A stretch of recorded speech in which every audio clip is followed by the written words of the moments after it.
Tingala mi kay meron siyang hinarbis kamo lumig vlog-vlog dinhi sa among sipod-sipod. Nag-harvest ng yawa-yawa. Maayong adlaw kayong tanan. Ngayong araw na to ay magluluto tayo ng ating ulam na kung saan it's really my favorite, ultimate favorite simula po nung bata ko. So this is my childhood favorite. Talaga kong paborito. Tanan naman paborito, di ba? So kung last week ay kumain kami ng Seafoods Overload, karon pod ay atong kaunon ay River Overload, di ba? Sabi nga ni Argel, hindi siya seafoods kasi it's purely nakuha sa suba. Ito ang biyaya ng suba. So sa ilog siya, gisikop o gikamang o saan na nagali? Sa Tagalog, sa giana bitaw? Dili, kanang gikamang ba? Kanang nanikop sila ba? Kanang anana sa bato ba? Anana, pangwaon ng mga ulang. So ito ay galing sa mga bata. Binili ko siya. This is worth 400 na siya kasi unang benta na sa akin 100 tapos sunod na araw nanikop sila ulit 300 so meron silang different creatures na nakuha. Ito ang haluan. Alam niyo ba ang haluan? Pero parang hindi siya makukonsider na haluan. Pero haluan man siya, no? Ang haluan man God is ang haluan is one of the slimiest fish in the river. Pero hindi siya may ano lang siya, meron siyang kaliskis, guys. So, hindi na siya madulas. And, meron din kami nakuha na pantat. Amo itong pantat dire, naong ni Britney. Yan. Ang haluan, ang English ng haluan ay mudfish.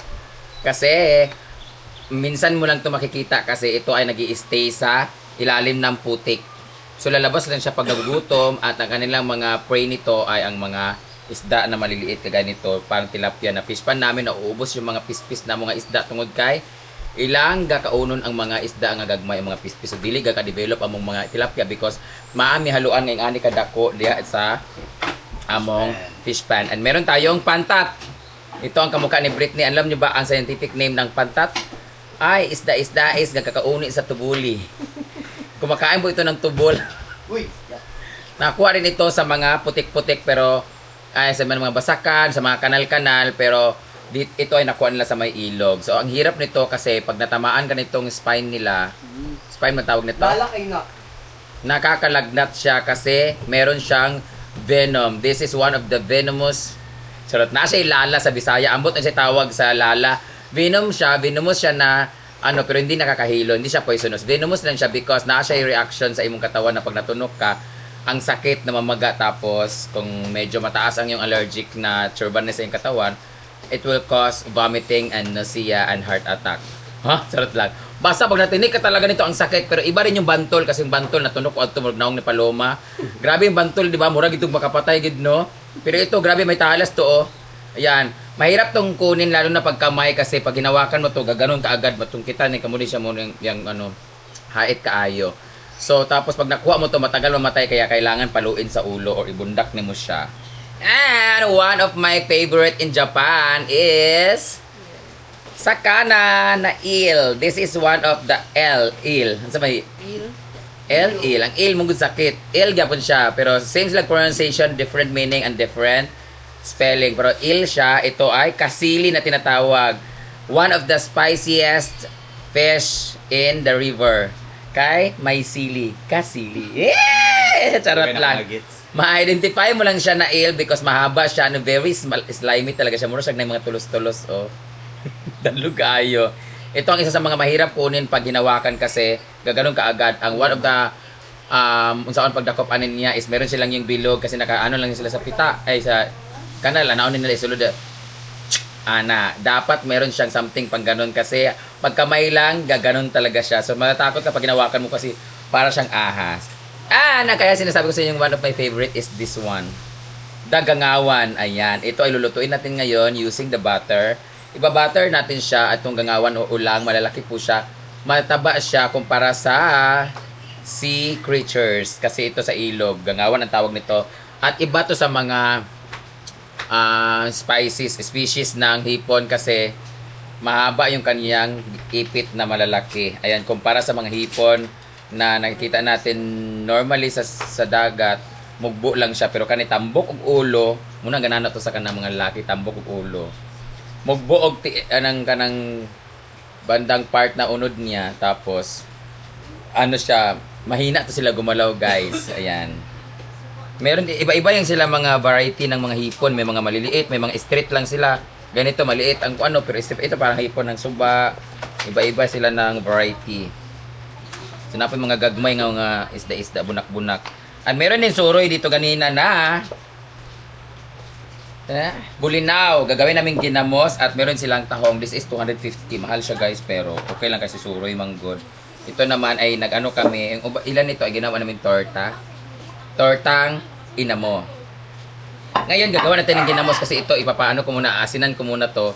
Ihiwalay ko muna yung hipon sa haluan kasi yung haluan at mga isda ay lagyan natin ng asin kasi masyado siyang madulas. Tapos ipiprito natin siya. Bagay naman ng asin, ganun siya asin. Tapos i-drain siya ulit bago siya prituhin o asinan ulit para prituhin kasi para matanggal yung mga laway-laway niya na madulas. Mo na ilang mga one of their talent portion, ang mga madulas-dulas. Lagyan natin siya ng asin. Paki-drain siya ni Brit ay Paloma be. Wala mo ka video kanina. I-drain natin siya. Itong isda o gasis sa din. Pagamping ka matunog ka niya, untang matunog ka. Asinan din nato. So, while she is draining, dito naman tayo sa paggagamos. Asinan muna natin siya. So, ang ginamos namin, guys, ay paubos na rin siya. Ngayon, magagawa tayo ulit. Pasensya na kayo kung masyadong ano to dito. Ito na po siya. Bilis naman. Nag-try na.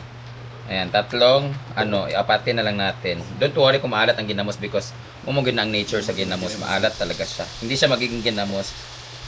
Alam nyo ba, nang noong unang panahon, walang refrigerator. Kaya ang ginagawa nila para ma-preserve ang food is one of the preservative material para magtagal ang isang pagkain para dili uurin at mamaho.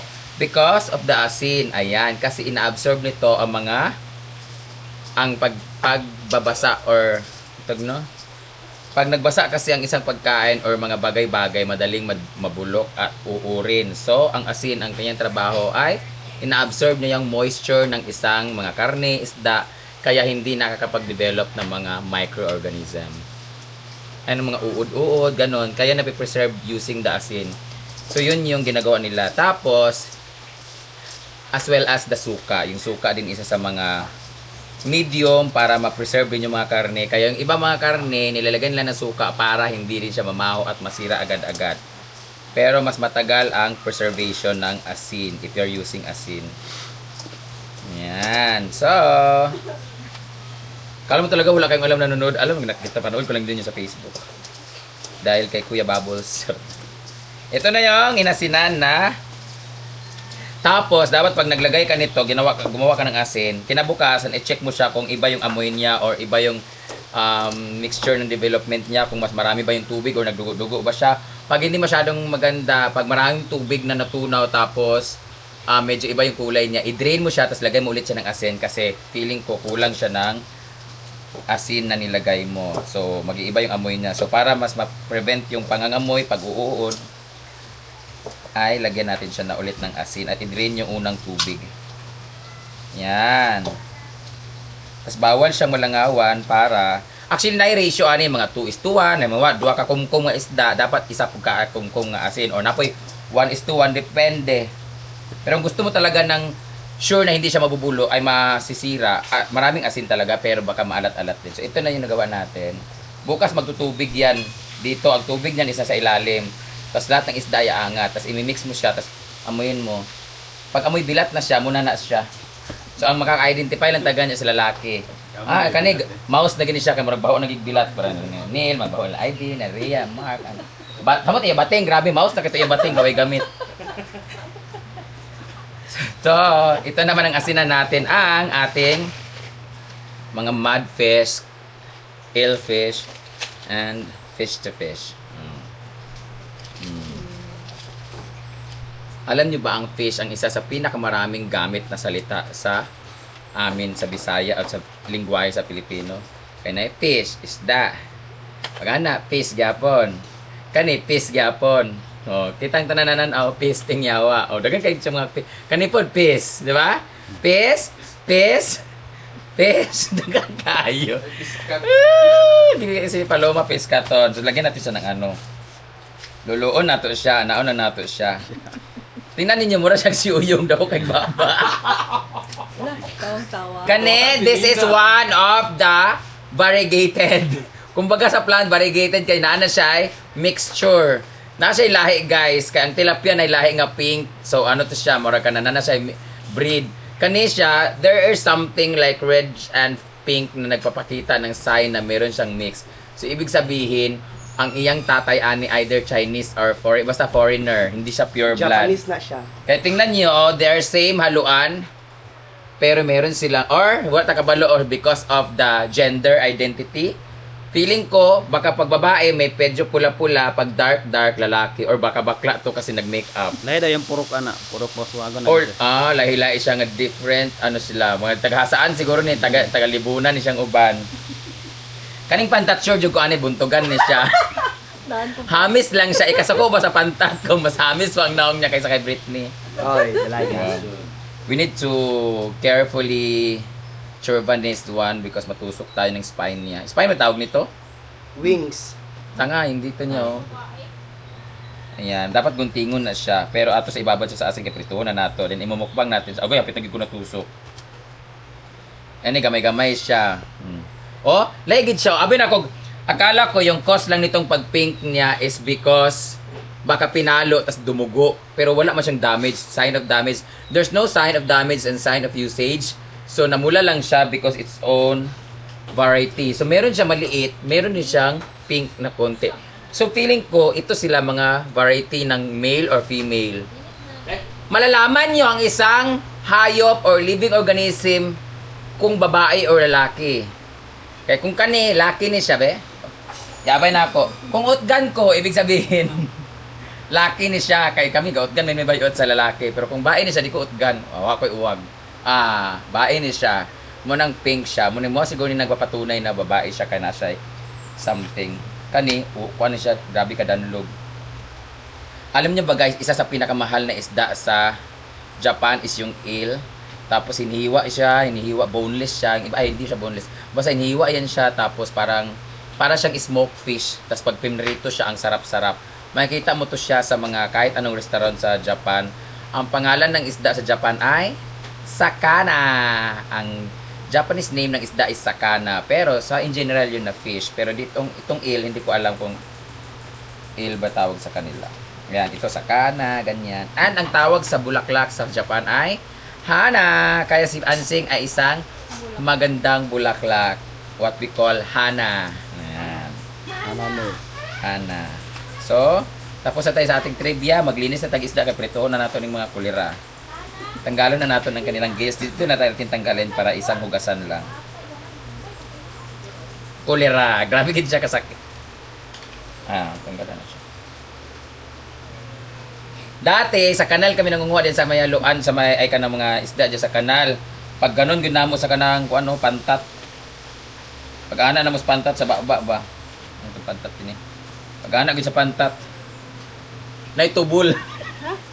Kakaon ni sila naitubol siguro. Pag ana ba naitubol sa iyang baba? Tae din kinaon. Lod kayo. Expression breath. Pero hugasan man yun siya. Breath. Ay pag kuan arte-arte Britney kay kakaon japon ka sa kuan, hindi kan sa akong coach sinadal. Oy. So taas sa kitag trivia guys. Ay kay mga ga-vlog karon kay makaabot ki sila mga 10 minutes, mga 20 minutes. Ala buros siya guys.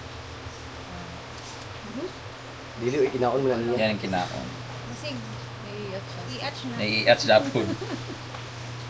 Alam niyo ba na ang pantat ay pinangalan sa taga sa Isidro? Paloma. Pantat. Okay ba ani eh? Tabayan ko din ni Britney. Di po na. Articulation. Labi na nasa kompleto, no? Prito ni siya para mawala kasi yung lansa-lansan niya sa mga isda. Prito talaga siya pero masarap talaga to pag inadobo na may gata or adobo nga pinamala itong mga ano na to. Depende naman, it depends upon the situation. Ano na ilabating sa igalo ni bating ba? Di ba pantat man to? Pantat to? Ang English ang pantat, magkaiba ang pantat sa hito, di ba? Kay catfish man ang pantat. Lahi po itong hito, kay ito man itong hito. Simbolo sila. Siguro, Hito ang Tagalog kasi sa pantat. Hindi naman. Ang Ang hita ni Paloma, ito siya. Kuha na siya kanang hito nga pinirito or sinugba kay rock over na.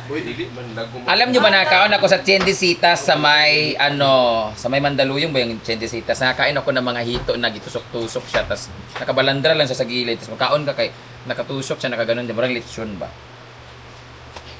Isa rin to sa mga pinifeatured talaga na mga one of the sa kanang sana most sana sanang kanang dagang ka mamalit bitaw bestseller sa mga restaurant yung mga hito may mga live hito din sila dito.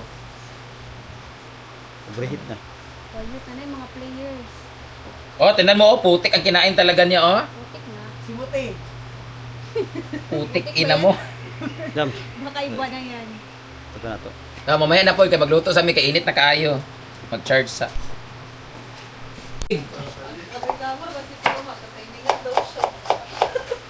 Di gyud ako gyud kamulog luto, kamulog may guhugas gilid ha. Ay mo gadlo ka mapasma kay nong pasmado na makaayo. Nangurog si Paloma pag kuha mo sa kuha. Sige tubang na nang sige prito. Duha na ka oras sige na ang naglayog sa gilid. Oh, kuha ka na diha. Namundang. Naglayog na ang kutsara sa gilid, ang mga kuan. Kadugay, hindi na ako magkuha na, ilabay ko na diretso ha. Kamot, di ko pa naman yung muti siya. Ako magyaw-yaw na lang ko, di ko pa rin ka Ma'am CJ nga. Ginoo ko, di na magyaw. Ginoo ko. Tabo ng baka o ng baba. Di gin mo sulti, di ba? Ako magyaw-yaw ko, bahala mo diya. Kamulog luto, sige po, doog, kuan. Luto, ana. Wawan, hulot pa sa pagkulo o pag-isa. Dinis na sa plato, ana. Ana. Magbaliktad ta sa isda, dinis na sa plato, hugas. Pagka humagluto, humanaog, limpyo, kao na rin ta. Di kay, kung sa itong ipanggamit sa pagkuhan, sa lababo. Kamulog luto, lababo. Pag humagluto ang mga kalhay, butang sa lababo. Humagkaon na sa lababo, isa nakadapog. Di, kamalog, kuhan. Use sa kanya mga time management. Di na ako mag-istorya next time. Dunggabo na ako dito. Agay! Oo, di ba? Pagwatay-watay pa naman. Nalagi, taga sa Isidro, ani karong ilubong sin next week lagi. Dantay lagi. Kitanta pa ka, rumubra ba ka sa imong washing nga imong press release. Okay na lang Napaisa, kabalo vlogger ta. Nag-harvest sa dabong. Pag abot ni, limpyo na ang dabong. Unsaon ta man ang dabong, lutoon, wala ta ka vlog. Mga pa videographer nga wag gyapon na upload tong isa ka vlog ka dabong. Wala tay dabong, kay dung gapon ta na. Ale dire. Wala sad. Nakuha na po. Ngano nagkuha sad ka bago na po na? Nangano gikuha man imo nito nga pili man kami bugok lagi gid siya. Bugok gud kayayahan na. Ay ako ikanito. O di ba? Kumuha siya ng dabong na hindi namin alam. Dinala niya dito, malinis na dabong, yung tutantarin na lang. Ko bakit mo kinuha, nag-harvest ka na wala mi ka vlog? Umalis siya. Kumuha ulit doon. Ito na yung kinuha. Ali dire, hoy bugok, ali dire, kay bugok man ka. Maibas ko niyo yung nga bugok mo gid siya. O nagi siya bugok nagi gamay. Ingon ko among vlog mo adto dito kay nag-vlog mi last time. Pumunta kami sa may puno ng kawayan, nagtigbas mi og dabong para makuha ng ganito. Giuna na pud niya kuha. So gusto na ko ipakita giunsa na mo ni pagkuha sa pangitaon ng bamboo shoot. Ikaw ay lamit tigbason gud sig sa tinuod lang. lagi niyo, no? Gabot sa mo ha. Basta itanong nato dito, ana. Dili ana na siya. Ane. Lami ni ibunal sa imo para maulian ka. Ikaw nagi dili ko wa kay gamay dak na kay dako. Kung saan ito ng pag-document kung asa na ito na ikawat. Ito's daplon gikawat. Natay tinanom nga kawayan na Auntie Marlene nga kawato na bud nato. Oh, iyang buhaton na karon. Yun. Iyan na itanom karon na mula mo tigbas. Bugo ko. Sige, pigluin na di ambi na imong giliwan una. Ambi dire. Yaw. Kapoy ka na nga imus mag-content ta. Wala tay mahimong content. Kay mga bugo ko na itong mga kauban. Natingala mi kay meron siyang hinarbis kamulumig vlog dinhi sa among sipod-sipod. Nag-harvest ng yawa-yawa. Ato dito, apay sa iya. Wala ba? Ambi na dire og ambi to ang kuan kay yawat naman tan mag-picture ta nga mo ni ang dabong. Ang dabong mo ni ang puno sa kawayan. Nga gamay. Kani bitaw ibutan ako ni dapaw si mong naong. Kabalo ba mo ang dabong ay dapaw. Awa diya kuatong mga limpyo na ba? Mabas na puntaan ni. Nagkuha gani siya kaugalingon bag-o. Atong imong ginagyan niya. Kapuya ani mag-vlogger nyo. Kuha na tayo mahimong content ani sige ni tagyaw-yaw. Bugkon jud. Yang itanong ko nitong daan. Nang sabi. Ambot ni Mayana. Gamay na gyud kay gamay. Di ko kuha ina anak kada ko ba. Gadmay no ko. Na ingan depende mangud sa ambot eh. Kawayan. Babaw, magadi yan kung anon, dili ang ubos. Muna yung gibit-bit guys, daghan kayo lamin ta kay sa vlog oh, tanawa. Pero bago ni sa tubo kay 2 weeks ago nangwa mi, wala man na siya di ba, duwa naman to ang gitubo. So kani mo na gini siya ang dabong niya. Malinis na siya na kinuha niya, so wala na kami nagawang vlog. Demonyo kaya ya, glago kasi mo ha. Ikaw luto ana kay ikaw man maayo ana. Unya gabi mo na lutoon, mo uli man malakaw man mi, ikaw luto ana o. Saman. Ayaw na lang magluto sing kay utron Japon ni Paloma. Yan na po ng sukaan. Ako lang anon. Saan man ninyo magluto? Script. Script dayon. Ano dam? Script ko na lang. Mo nagpaklay ba? Pinabalay, sabula. Butang daw sa paklay. Wala man tayo, ayun, kay paklay, ginuo ko, may sampay na. Lamin na siya sa sampay. Sayang, kahapon tanin mong gikuha para sa sampay na. No, pwede mo na sampay na. Di ba, Jel? Ay, oo. Paon niya, ibaligyan na lang na kay Ma'am si G. Mahilig si Ma'am si G sa ingana. Inon-on nga dabong lami ba? Ay, oo. Hugaw. On-on nga dabong. Ato na lutoon niya, amo ako kana igisar man ako butang tinapa. O kana tinapa na kun na. Tinapa na lang. Okay na. Pamahon na mo sing, kay sakit na akong ulo sa imo sing. So, ako na rin ko ano, nanas. Oh, ikaw na lipyo na sing. Lagot ko ni mo sing ha. Nagyud bugokon jud ka sing. Lagot ko ni mo ha. Okay po. Pandamay man na siya kay wa man siya i-vlog. Di harvest na niya daan yata yun siya.